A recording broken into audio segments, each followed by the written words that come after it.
होसिया बाब 3। खुदावंद ने मुझे फरमाया, जा उस औरत से जो अपने यार की प्यारी और बदकार है मोहब्बत रख, जिस तरह के खुदावंद बनी इसराइल से जो गैर माबूदों पर निगाह करते हैं और किशमिश के कुलचे चाहते हैं मोहब्बत रखता है।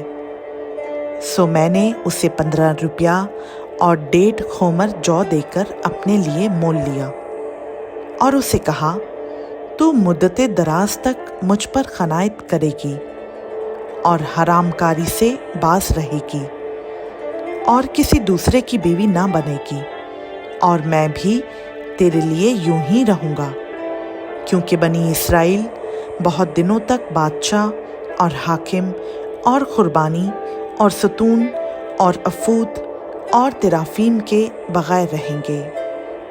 इसके बाद बनी इसराइल रजू लाएंगे और खुदावंद अपने खुदा को और अपने बादशाह दाऊद को ढूंढेंगे और आखिरी दिनों में डरते हुए खुदावंद और उसकी मेहरबानी के तालिब होंगे।